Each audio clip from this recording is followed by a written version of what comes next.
per capita expenditure on sports is about 30 cents in India, which is $9 in the UK and $11 in Australia. Australia, US, UK, all of the countries that you mentioned, they've had a century of experience in inculcating university sport or school sport. It's huge in each of these countries. India is only beginning right now. Good morning, Prantik here from Thai. Welcome to another episode of Thai Talks. In this episode, we'll explore a topic that's very close to my heart. When you look at the sporting ecosystem, and specifically in our part of the world in Asia, the question really begs is, what are the different models available and are being used and championed by various stakeholders in our ecosystem to support, to develop, to nurture, be it the infrastructure, be it the talent, be it the coaching system. And with me today, I have two very dear friends who are doing some groundbreaking work in that field. I have Rukmini Pandit, who leads Sattva Consulting in the Southeast Asia region. Sattva is doing some fabulous work when it comes to impact consulting, advising corporates, governments, not-for-profits on how best to sort of leverage various funding mechanisms. And also I have Amrut Joshi, the co-founder and CEO of Game Changer Law Advisors, a boutique law firm that does a lot of work in various fields, including impact and sports. And today we'll sort of bring those two worlds together, sports, development of sports, and impact capital. In itself, the title has so many things to be unpacked. So Amrut and Rukmini, welcome to the show. Thanks for having us. Thanks for having us over. A pleasure. Amrut, I want to probably start with you. Your favorite sport, your favorite sporting icon, and what does sport mean for you? And sport has shaped my entire life. I couldn't play sport, but the lessons that sport has imparted has stood me in great stead throughout my career. Growing up, of course, my favorite sport was cricket, and continues to be cricket as well. My favorite athlete currently is Jasprit Bumrah, and it's a fascinating discipline. I think when people think of sport, they only think about performances on the field. But increasingly, as you become older, there is a realization that sport can play a role in many other facets of life, be it health, be it education, be it skill development, be it community building. And I think that's the intersection that I'm increasingly fascinated by. Good to hear, Jasprit Bumrah. Rukmini, your sports role in your life? So sports for me, I think only recently I was conscious that because of my background, my father was in the military. Sport was very fundamental to our growing up years. So I played everything from football to cricket, squash, badminton. It kept us really active. And it was much later, once I sort of moved out of those environments, that I recognized that it's not so easy to access sports in the aspirational towns and cities of India. And recently at my work in the impact space, like Amrut, it's kind of struck me how sport really has such a multidimensional impact. Amrut already touched upon many of them.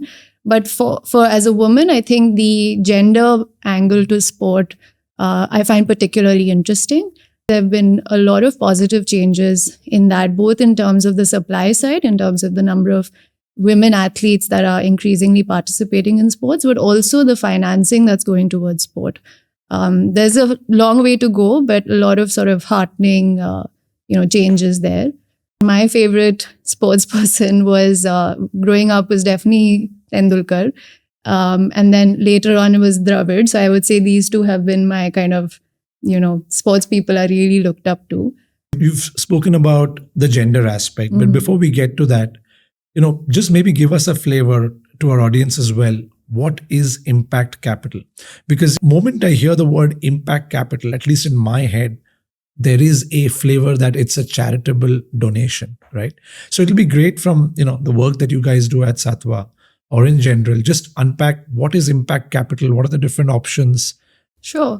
So I think when we talk about capital, we really look at it as a spectrum. And on sort of the most extreme side of the spectrum, you have capital that goes towards traditional, investment models where the outcome is really just economic return. And then on the other side of that spectrum, you have capital that goes towards purely charitable purposes, which is what we call philanthropic capital. Right. Where the expectation for financial returns is not there. The expectation is that you're helping create social outcomes or environmental outcomes. But the reason we call it a spectrum is because actually there are forms of capital that sit everywhere in between philanthropy and your sort of traditional or commercial capital. One of those segments is sort of impact investing. And within that, there are various models where the idea really is, can capital play a role where it helps not only get financial returns, therefore making it viable from a long-term perspective, but can it also help achieve social or environmental outcomes, sort of impact outcomes. So that's how we look at impact capital. Thank you. I think that definitely helps look at it from a spectrum perspective. Amrut, if you sort of juxtapose that to today's India sporting ecosystem, what forms of impact capital structures or products are you sort of seeing being deployed in the Indian ecosystem? In India, traditionally sport has been financed in two ways. One, at one end of the spectrum is government funding and grants that have fueled a large number of Olympic sports federations, etc., which function on the basis of the budget that is allocated to them by the government of India and also by state governments as well. At the other end of the spectrum is, as you rightly mentioned, it's fueled by charitable organizations or by organizations that want to invest in sport, to fulfill their social objectives. Largely in the last, I would say, decade in particular, because of India's statutory change, which rather mandated corporates to deploy 2% of their net profits towards corporate social responsibility initiatives. And India was the first country to mandate this by legislation. Now you've actually started to see structured corporate social responsibility programs targeted towards sporting organizations and sporting projects as well. Now, these are the two traditional methods of financing sport in India. What we're advocating now, and increasingly what has happened, is the world has changed in the last 15 to 16 years. Impact investing as a movement and social entrepreneurship itself has been emerging in the last 15, 16 years. The UK pioneered the concept of the social impact bonds. And of course, they were pioneered in a different context, not in the context of sport, but it was more towards larger pressing social problems like crime prevention or education in the context of India, or improving maternal health outcomes. And this is what we refer to as outcomes-based contracting, where there is actually an initial investor who takes the risk to fund a social enterprise, but assuming that enterprise meets certain social outcomes, predefined social outcomes, which can be independently evaluated, then there is an outcomes-based funder who actually pays, the outcomes to the risk investor as well. We've seen one example in the UK called the Chances Social Impact Bond Program, which is actually the world's first sports intended social impact bond. The question is, can we learn from the experiences of the Chances Impact Bond Program and try and design other outcomes-based financing instruments in the Indian context? No, fascinating. There are 3-4 areas that I really want to sort of deep dive into. And maybe Rukmini, tell us a bit more about this CSR program, your perspective of how has that program worked overall in India? How does that mechanism work? Do all companies have to make that 2% of profit, donation or payment to CSR? And specifically, I remember reading in one of your reports that despite this being around for a while, sports has only attracted anywhere between 1 to 2% of that, right? So which sectors are sort of benefiting most, and why is sports getting only less than 2%? CSR, like you correctly said, India has sort of been one of those leading countries which has mandated this. We saw that at the start, when corporates had initially started investing their funds towards CSR, the mindset was definitely more doing this from a compliance perspective. Sure. Over the last few years, and Sattva actually works extensively with the corporate ecosystem, we found that corporates are starting to take a very strategic view in how they make their CSR investments. when I talk about the sporting ecosystem in particular, you're right. Out of the entire CSR pie, sports attracts only about 1.24% of that entire money, and to tell you what that is, last year it was about 30,000 crores, which is about $3.4 billion. Yeah. So it's a huge pie. Sure. Within that, only about, like I said, 1.24% is going towards sports, which is 23 times less than than education, which is the cause area that attracts the most CSR funding, and 17 times less than health. Right. So there is a huge amount of gap between what the biggest cause areas get from CSR and what sports gets. That being said, I think we're seeing a very positive change in the fund flows itself. So last year, no, not last year, about 22-23, CSR funding in sports was about $52 million, which was a 65% increase compared to the previous year. So while the overall quantum perhaps is not very large at this stage, what we're seeing is a great sort of, trend in the amount of CSR funding going towards this. And to your last question about why has it not attracted more money, I think it's a combination of things. At the start, CSR probably looked at the biggest problems India was dealing with, which, in many areas was in health and education and livelihoods. Still is. And probably still is, right? Yeah. But the second reason for that was sports was not viewed as a tool to creating impact. And that's a great mindset shift that I think we're seeing, which is that everyone is recognizing that sports is that pathway for impact. Yeah. And therefore, it is attracting more and more funding and more innovation in it. Fascinating. Would you say culturally or as a nation, sports isn't a huge thing for us as an economy? Actually, I think there are two ways to look at that question. One is if you look at the data, we are seeing pretty good data on this. So the sports ecosystem, for instance, is employing 4.7 million people. And that's projected to grow to 10 million people. Right. That's a sizable chunk, right? Yeah.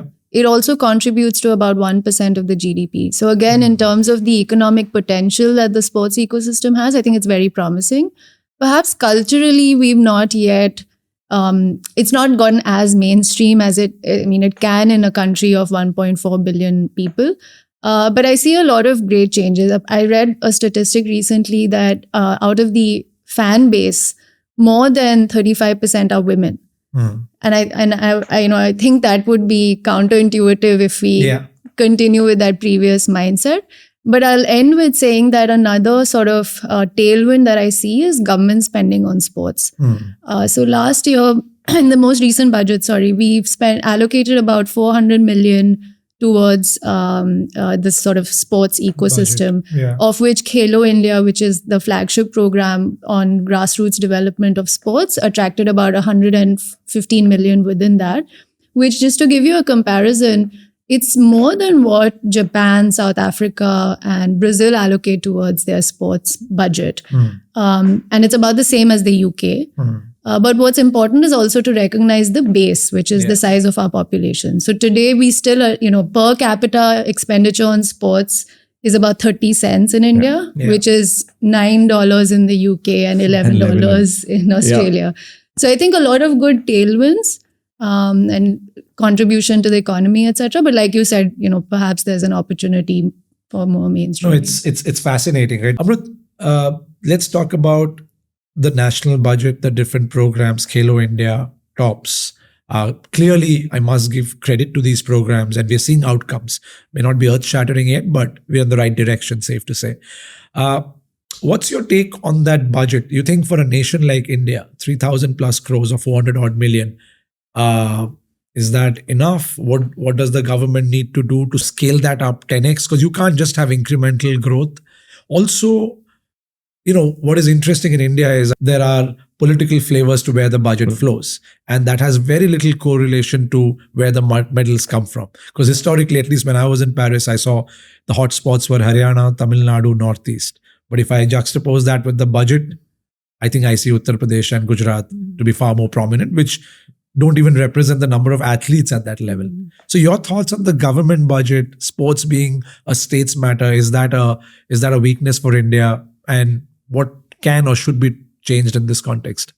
Yeah. In terms of the quantum, everyone recognizes that it is grossly inadequate, right? And I think at the same point in time, the question is, who are we placing the onus on?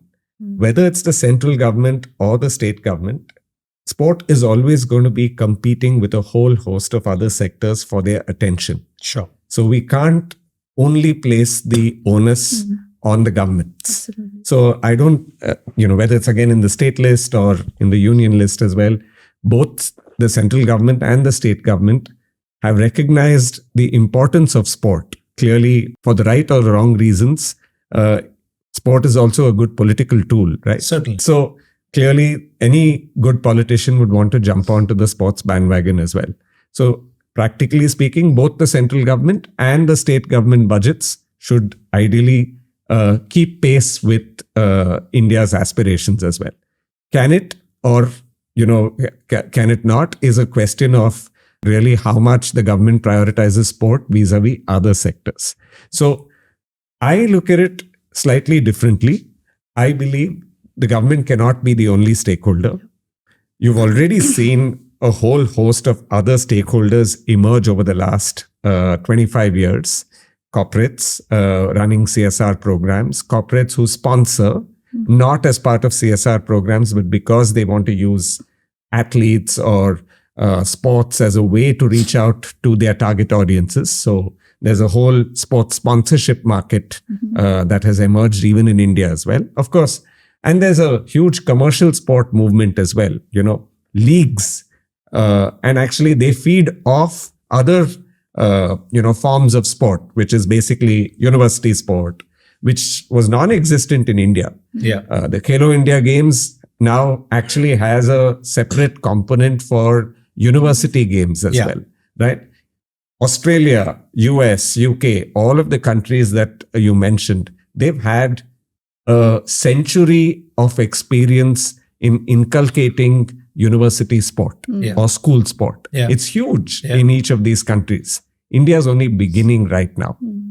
Why is India only beginning right now? It's probably because it's taken us time from the time of independence to get to a stage where we can actually start to deploy additional capital towards sport, whether private capital or whether governmental capital as well. And I think what we can really see happen better in the years ahead is how do you match a funder with the right kind of sporting project for them. A large sporting infrastructure project cannot be financed by newer forms of social capital, perhaps. Yeah. Right? But maybe how do you build a talent pool, at the grassroots level? That can be done by corporates. So the question is, can you actually develop a better matching mechanism for sports and sponsors? A brilliant point. And I think safe to say we've seen models from states like Haryana and Odisha, where I think the states have taken the lead. Rukmini, you were talking about sports as a strategic tool and not just a charitable sort of, only in that spectrum. Maybe if you could tell us a bit more about what sort of corporates are more likely to contribute to sports using the CSR vehicle. Are these the typical large conglomerates, or are you seeing SMEs do that as well? And what's the why behind them doing it? Is it bragging rights? Is it hanging out with the athletes? Is it genuine passion for sports, or even developing talent for their organizations? So insights on, I suppose, Sattva's corporate sort of customers. What's the profile like, and what's the why behind it? So in terms of profile, I think we're seeing two big trends. The big spenders on sports, a lot of that is being actually driven by the public sector undertakings. They're the ones with the deepest pockets. Sure. So your Hindustan Zinc, Coal India, GAIL, these guys are really spending a lot of money on sport. So that's one key trend. I think the second key trend is in the BFSI segment. Yeah. You're seeing them, of course, spend on sport, but they're doing another interesting thing, which is they're integrating sport into their DEI strategy as well. Interesting. And so you have organizations like Cognizant that are hiring sports persons, ex-sports persons in their organization, which is, so what it means is it's not only unlocking the CSR fund, but it's also unlocking part of their DEI budgets. Yeah. So these are two key trends that we see in the sports space. Your second was on why they do this, right? I think we're seeing their motivation is a combination of one, wanting to appeal to their own employee base. So there's an element of employee engagement. And no doubt sports is something that connects with the average Indian. Second is that, like I mentioned, corporates are getting more evolved in how they're thinking about impact. And so they no longer want to just contribute to the traditional causes that are anyways attracting a lot of funding. They want to find the underserved areas which don't attract funding but have a multiplier effect on impact outcomes. And then lastly, a lot of these corporates, if they're being led by certain personalities who are, personally very interested in sports, they may, have an added sort of motivation there. Yeah, whatever be the motivation, as long as it's sort of being channeled in the right direction. You mentioned at the start that you come from, army family, army background. And I find that fascinating that, just again, going back to my experience at Paris, the number of these athletes who come from the army background or have been supported, whether it's a Neeraj Chopra or, you could go on with the list. Why do you think does the army sort of back sports so heavily, and anything that corporate India can learn from the Indian Army? Ooh, that's a great question. Naval background, actually. So same, I think, approach, but some of the sports we do is like sailing, which is also really fun. Why does it happen? I think the military inculcates at a very young age in its officers and soldiers this idea that being mentally robust and resilient is as important as being physically resilient and robust. And when they start their training, physical training is as much of an important component in their curriculum as is their technical, the educative elements of it.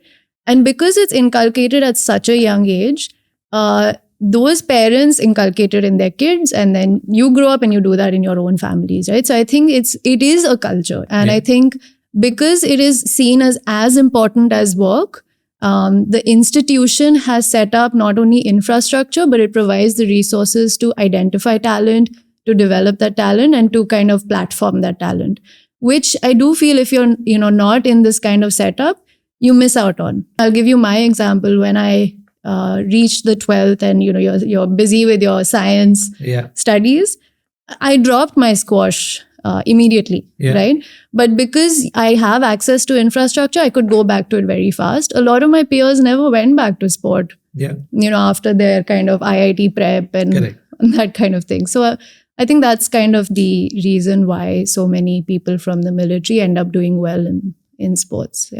Yeah, and I personally find it, fascinating that there are just so many things that the army or the navy or the armed forces in general sort of, just the approach that they take. It also reminds me of a conversation with Tata Steel, at one of the conclaves, Mr. Adil Sumariwala, who sort of heads athletics at the highest level. I mean, he was sort of nearly making a very strong comment saying, India has the army and the Tatas, who sort of back sport in the long run with a long-term view. Every other brand just wants to latch on to a medal winner from a marketing perspective.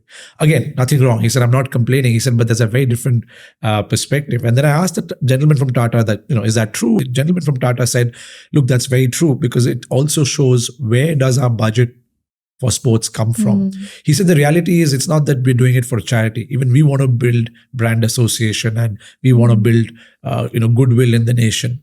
But it comes from a long-term foundation fund or a CSR fund, and not from a marketing budget. Because if it's marketing budget, as a marketer, obviously I want to latch on to a short-term benefit. So I think that horizon of returns or value, I think, matters so much. And that brings me to my next question, Rukmini, is measurement, value, be it whatever amount that they are sort of investing in.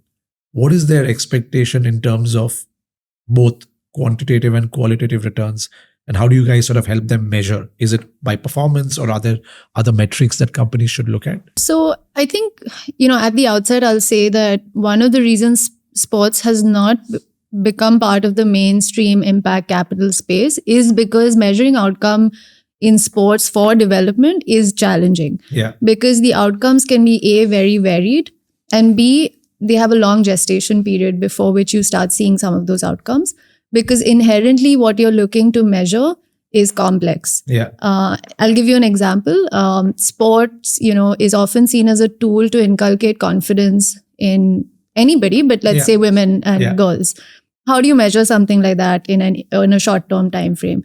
So I think it is a complex issue. How we would perhaps go about it is first we'd understand from the investor or the philanthropist, what is it that they're trying to achieve through that investment? Perhaps it's inculcating certain types of skills in the community. Perhaps it's keeping girls in school, whatever that is. Absolutely. Once you define the outcome, you can work backwards to seeing what are those input mechanisms, and therefore how do you measure everything from your input mechanisms to your output to your outcome. And so if it is, inculcating confidence in girls, maybe that's an outcome level, which is often done through self-reporting of those girls. The input could be how often are they attending those sessions?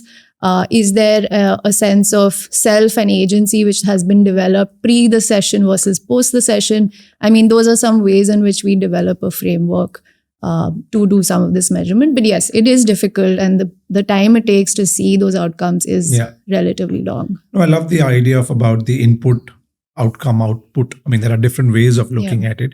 A quick question on, when someone allocates X percentage of their net profits to sports, how do they look at in terms of where do the proceeds of the funds go to? Are they very prescriptive, saying only for women, only for boys, only these activities are allowed, or is it a free rein? Honestly, you see all kinds. I think there are different archetypes of givers. Right. On one hand of the spectrum, you have folks who come with a very defined approach to what they want to achieve, who they want to target, and what is the intervention that they want to leverage. On the other hand, you do have folks who really come to us and say, we have X amount of capital.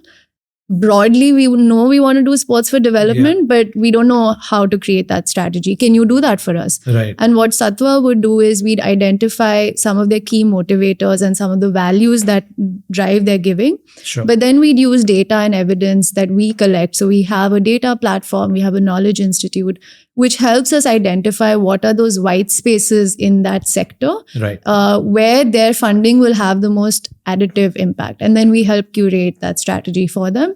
So we see really archetypes across the board. It's not just one or the other. Fair enough. Amrut, you spoke about blended finance. You've written about it, whether it's philanthropic capital, private capital, government. Clearly, all of these, if there's a mechanism to sort of create a multiplier effect, that's what's going to help the nation, the athletes. Maybe unpack blended finance. What are the different components, examples, whether in India or outside, of what's worked, what hasn't worked. Would love to sort of hear your perspective on that. So blended finance is basically an approach which enables different kinds of investors to invest in the same project, even if they have different eventual outcomes in mind. So a commercial investor would have a return on investment at the back of his mind, right? But an impact investor is looking for certain social outcomes. When you blend different pools of capital, so can you create a project which can enable both a commercial investor, an impact investor, and possibly other stakeholders, whether, say, a government, to actually build a particular sporting project. This can be either in terms of, say, building a sports stadium or a sports facility, or even devising a sports and community health program, or sports and education program as well. So an outcome-based contract, which I described earlier. You can have a risk investor take the risk initially and put in the initial capital to fund the program.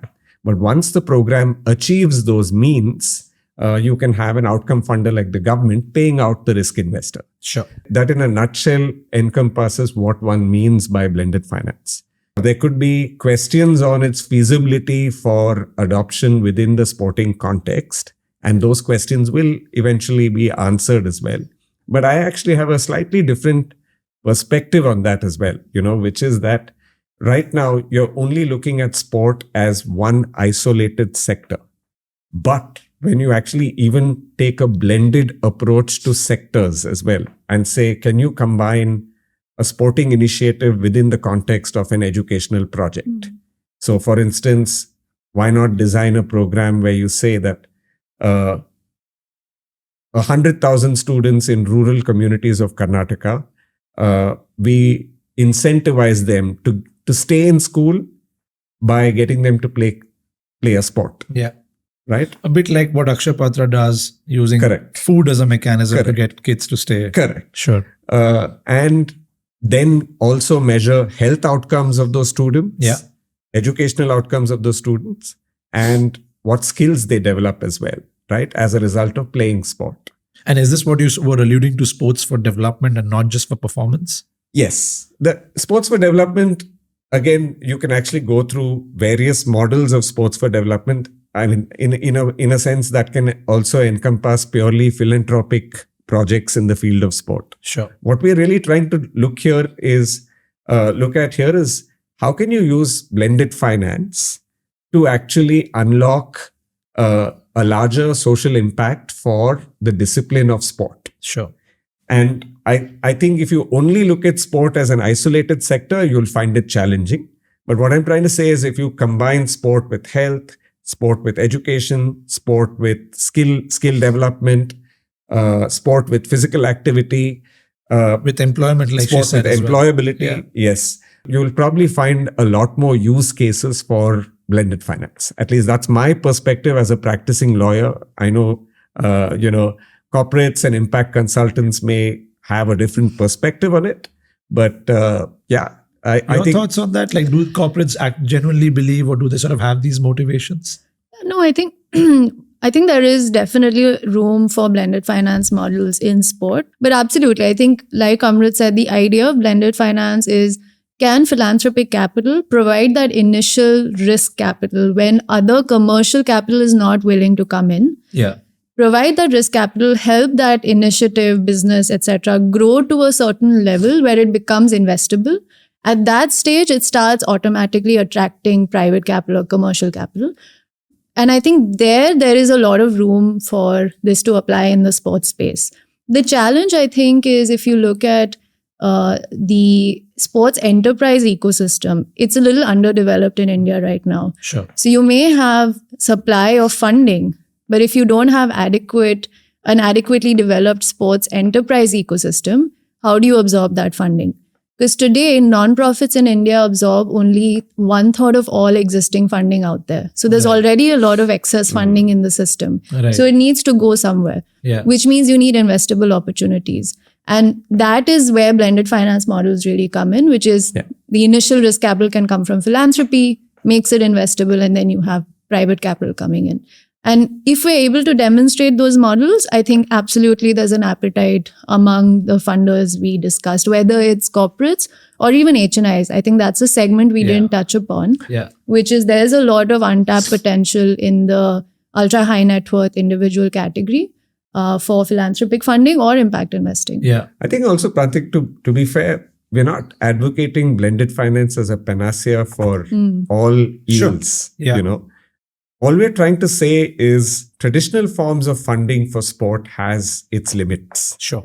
And you can only expect governments to do that much within the overall budget that they have. You can only expect corporates also to fund CSR programs in sport specifically. Today you're saying it's 1.25%. Even if you move 1.25 to 5%, that's a significant number, right? You can't realistically say, hey, I'd want to corner 20% or 30%, especially in a country where there are so many other challenges, certainly, right? So I think that's where you need to see a tango between different kinds of financiers to keep filling the gaps. And when you fill those gaps effectively, is when you will probably start seeing better results, whether it's in high performance sport, whether it's in franchise sport, or whether it is in sport for development or community building. Yeah. Let's touch upon the two other entities you mentioned. So social enterprises are not for profit, right? Not the usual corporates.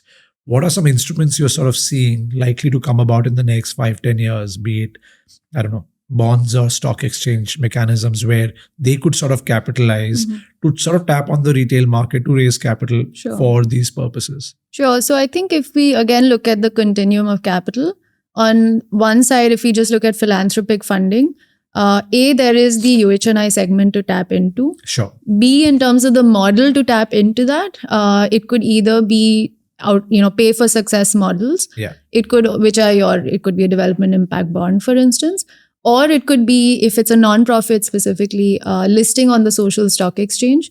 It's a new mechanism. It's being piloted in India. It's been tested in other countries to not a great deal of success. Okay. And so I'm hoping that India is able to demonstrate that the social stock exchange idea works. We've already had about 10 nonprofits listed on the social stock exchange. It essentially means that those organizations gain access to a much wider pool of funding and eyeballs, right? Yeah. So even in terms of being able to evangelize their cause, it becomes a much I wouldn't say easier, but it enhances their credibility. Yeah, absolutely. And higher chance of success, right? So I think, pay for success models, social stock exchange, these are new instruments that they can dabble in. In terms of the impact investing space, the traditional PEVC model may not apply yet because, like I said, the social enterprise ecosystem for sports is fairly underdeveloped. In fact, one data point you might find interesting is I came across this number that India has about 220 tech startups in the sports space, which is, it's about 3 times less than what the UK has and 10 times less than what the US has. So if that is the state of the ecosystem, the traditional PEVC models won't work, which is where you see blended finance come in. So I think these are some potential instruments that will see cropping up. This is fascinating. Maybe a question for you, Prantik, actually, as a sports tech evangelist. What do you see as the future? How can the the technology component plug into the overall sporting ecosystem? And can there be a synergistic tango between commercial sport using data sets from communities? Because at the end of the day, even they need performance data, and that can only be obtained when you actually get large data sets, right? Yeah. So any thoughts on that from your side? I'm sure you'll have lots to say on this. It's an area very close to my heart. Talking of sports tech, it's interesting, that number, I think 200, 250, and that's minuscule. I think my lens is, I was looking at IIT Madras, IIT Chennai has a very interesting sports incubator where they've actually broken things down into about 14 subsets, right? So the usual ones are broadcast tech or sports content, sports media tech, the generally sexier areas where, the Moneyball effect, where, coaches use to scout talent or better broadcasting. But there's a lot of interesting stuff on injury prevention. For example, just using saliva testing, that could be a biomarker to predict what injuries you're prone to, for example, right? You could prevent injuries, which is obviously a game changer when it comes to an athlete's career, talking about Bumrah. And you also had stuff like material science, because, imagine a swimmer, whatever he or she wears, the material could make a difference in that split second. So I think what I'm seeing in the Indian ecosystem is, if you look at the Make in India approach, I think it's very nascent. But I think what we need to see is from those incubators, from the IIT Chennai's, how do you help them scale from a 0 to 1? And I think for me, the need of the hour is more than sports fund, the Y Combinator equivalent sports tech accelerators, which take those research lab ideas to a different level. That's one lens. The other two things in my head is, I don't know if it needs to be a Make in India. In my head, it's Make for India, which means Europe, America, Australia probably are decades ahead when it comes to sports tech. And I don't know if we need to sort of reinvent the wheel and always play the low-cost game. If something's out there, if it's made for India, why don't we leverage and capitalize that, right? Because again, to your point, idea is to get the best for the ecosystem. And I think we will get the right kind of private VCP capital. That's the second. The third lens is, I don't know if it has to be just tech oriented. I think India today, to your point about franchise sports, there's massive opportunity in, sports services, sports leagues, which may not fit your typical bill of a sports tech 10x story, but that's massive in its own self. The other thing in terms of audience, which is always sort of brewing in my head, think of the diaspora, think of us. There are about 35 million Rukminis, these Prantiks who are living out, right, outside of India. And today that diaspora has not just wealth, but credibility and access, right? So it's not just their own wealth, it's their concentric circles of networks that they can pull in. And even if you do the simple math saying 1% of that 35 million are willing to donate or invest $1,000 a year, potentially, that's massive pool of capital, right? And I think India needs to find a way or a mechanism. And Amrut, I'll sort of volley back the question to you. A percent of that 35 million, if they want to contribute or donate, regulatory framework wise, FCRA, etc., I can already see your sort of face going down. Why isn't there an easier way for a Prantik to donate or to invest using US dollar, Singapore dollar, Australian dollar into India? Why can't that be capitalized on? Because you would agree that's a pretty large sum collectively. In this particular instance, the regulation has been designed for other reasons, which is to restrict fund flow in sensitive sectors in India, right? But these are what I would call as unintended consequences of a legislation, where it can also curb the good that can be done by using the same kind of philanthropic capital from outside India. Yeah. Hard question, because this is going to call for a legislative change.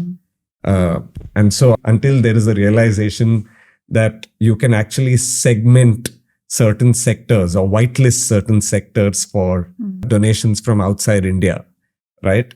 And also make sure that you can track the end use of those proceeds so that they're actually being used only for sporting projects and not being channeled elsewhere, you'll probably find it difficult. And that's a mountain to climb if you're really looking at, how to get Prantiks, Deeptis, and, Dheers of the world to contribute to Indian sport from sitting outside India. Yeah. You'll have to find organizations that are, licensed, and you'll have to route your money through those organizations. I'm hoping the likes of Game Changer and Sattva will work towards. This is one call to action from Ty to you guys.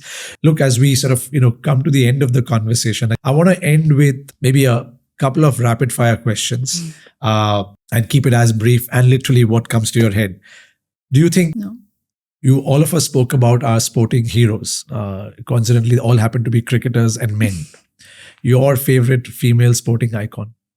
Sania Nehwal. Yours? PV Sindhu. I'll go for Smriti Mandhana. Your wish list when it comes to, if there's one thing that you would want to change in the Indian sporting ecosystem in the next decade, what would that be? More infrastructure and aspirational towns and districts. Yours? I think just building a larger participatory ecosystem comprising of various communities, blending of commercial sport with community sport and Olympic sport. Fair enough. Mine would be, I just hope we take better care of the non-medal winners, the fourth places and beyond, because to your point of participation, we tend to forget, I think India as a nation, we worship heroes. Yeah. But I think we just got to ensure that the whole talent pool is developed. Any new sport that you want to pick up in the coming year? I mean, in Singapore, paddle is picking up quite a bit, so perhaps that. But no, so I want to go back to squash. Paddle or squash, you? I'm still old school. I've not picked up pickleball. I'm playing tennis for the last 6 months. All right. Paddle it is for me. All right. That brings us to the end of this conversation. Amrut Joshi, thank you so much. Rukmini Pandit, thank you so much for being here. Thank you for having us. Thank you. It was a wonderful conversation. Yeah, wonderful. Thank you. And as we sort of come to the end of yet another Thai Talks podcast, hopefully you enjoyed, hopefully you learned something new. And I think for me, the call to action is really clear. I think when it comes to sports, it begins with participation, whether as a watcher, whether as a viewer, or, just taking your kids and just letting them play. Just like in Singapore, you see Active SG. I think it's such a beautiful government movement to just make sports accessible, right? Also go and watch your athletes on the ground. It means a lot to the athlete. And I think you also come back as a changed person. There's a lot of empathy. But more importantly, I think the need of the hour is also sort of opening your wallets because I think, sports as Rukmini and Amrut said, is not just about high performance, but it's a mechanism, it's a means to an end for national development. It's a means to an end to sort of ensure that whichever country or whichever sort of part of the world you come from, you sort of developing the people of that nation. As they spoke about resilience, confidence, equitable access, sports is a beautiful tool. That's it from my side. Keep watching, drop your comments and drop your suggestions. And if you want to participate or sort of invest or sort of, partake in any of the CSR programs, just drop us a note. We'll sort of make the right connections and hopefully we can do something to enable our future Olympic champions. Thank you for watching.